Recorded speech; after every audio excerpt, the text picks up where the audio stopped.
tradition, honor, discipline and excellence. These are the words that make up the motto of Welton School. A sleepy little bucolic boarding school somewhere in New England, exactly where we are not sure. The light of knowledge is how the headmaster describes Welton School, though I am not sure that would be accurate. More like a dreary dungeon of conformity and rigid authoritarianism where the trigonometry and Latin are taught by rote memory, to be recited out in nice parrot fashion later for the test. Contrast this rigid, unmoving monolith of a school with John Keating, the new English teacher and our hero of the story. Mr. Keating, played by a finally sober and self-restrained Robin Williams, is dynamic and rebellious, or all the things that Welton is not. Mr. Keating's primary teaching method could be described as proto-kinesthetic teaching, or learning through motion. In this, the student moves about the classroom and their environment, stimulating and engaging all of their senses. Mr. Keating uses movement to reinforce the words and concepts.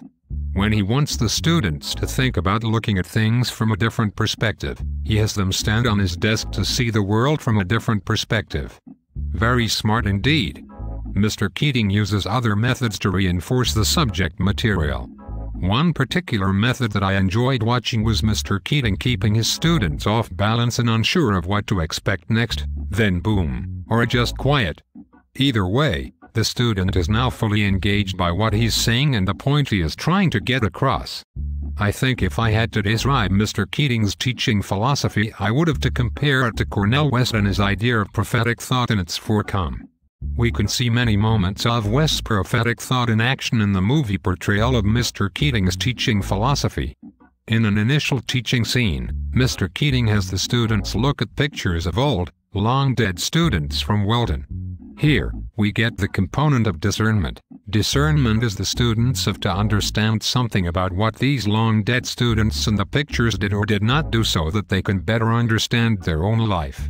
We see the next component, connection, in the scenes where, after Mr. Keating suggests it, the students decide to band together to restart the Dead Poets Society.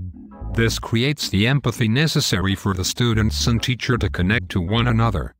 Towards the end of the movie, we see the third and fourth components of self-reflective hypocrisy, tracking and hope.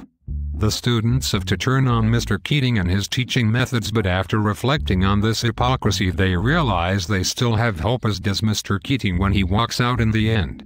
Another similarity between Mr. Keating and Cornel West is their ability to make the subject matter relevant to the students by making the student care about what is being said. If they care about that, there is always hope. Paideia.